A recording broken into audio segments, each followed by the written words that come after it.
The other day, didn't we, how inadvertently, some might say, Meghan's mother, Doria Ragland, has now been inadvertently, as I say, dragged into one of her, shall we say, confusion of narratives, Let's be kind. Other people might say outright lies, but that's not for me to judge, is it?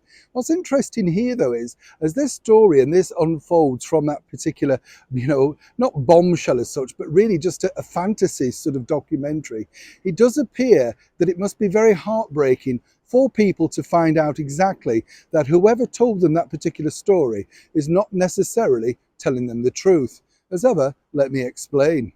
Hi, good morning. Neil Sean here. Nice to see you. A little bit brighter now as we moved into a different location. I told you, see, I move around all the time in London, busy times at the moment, as you can imagine, politically as well. I'm going to tell you a funny thing, by the way. There was a story over here about the British Prime Minister, the Right Honourable Rishi Sunak, right? Apparently, one of the plant-based companies said, we'll donate £1 million if you go vegan for a month of January. First of all, it's just a marketing ploy, if you know that story. And secondly, I can tell you for a fact that, of course, the Right Honourable Rishi Sunak is mainly vegetarian, not exactly a huge meat eater anyway. So what a ridiculous thing to do. But as ever, the mainstream media lap it up, and try to make it that it's a big thing that he won't do it. First of all, he's not allowed to accept those sort of donations, whether it be from a major company or not. And secondly, as I said, if you looked into his diet, you'd realise it's a bit stupid, really. But as ever, we won't give them a plug.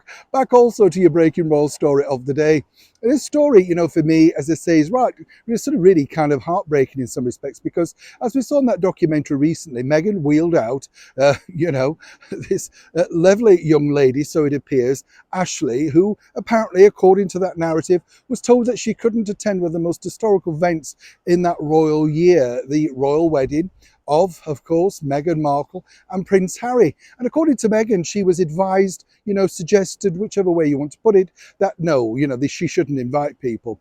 Interesting, isn't it, that Meghan couldn't find space for that one particular individual, and as we've told you before, but could clear pews for people that she'd barely met, I mean, if Ashley was bright and I'm being kind here, she would have thought, must have thought, sat at home at least, and thought, well, this is ridiculous, who are these people? You've only got your mother there. She could have sat with a mother, but seemingly not friendly enough, not the right sort of, shall we be kind and say, caliber. What's interesting here is that now these people, as we've told you before, were very keen to get their voices heard against Meghan, the ones that have accused her of bullying, harassment, and, all out sort of breakouts, really, are basically saying they begged her and have proof that they said, look, do you have any other family members that you wish to invite? Apparently, according to them, and as ever, we have to say allegedly, flat out, no, she didn't. No, there was nobody else. That was it.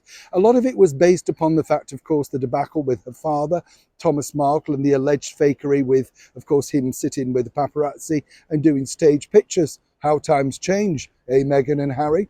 But what's interesting, as I say, in a bigger note, a bigger slice of the story, is when you think about it, all of these things are so easily checked. And yet the producer, Liz Garbus, the editorial team out at Netflix, nobody wants to check anything. They seemingly just want to go along with the lies. The person I feel truly sorry for is, of course, the family member, Ashley. She seems a nice girl, quite level-headed. And the bottom line is, someone lied to her. She needs to look a lot closer to home to find out exactly who's been telling her the truth. But isn't it really cruel to do something like that on what is said to be the biggest day of your life? Or in Meghan's case, the second biggest day of your life? As ever, when I know more, you'll know more. Neil Sean in the very heart of London.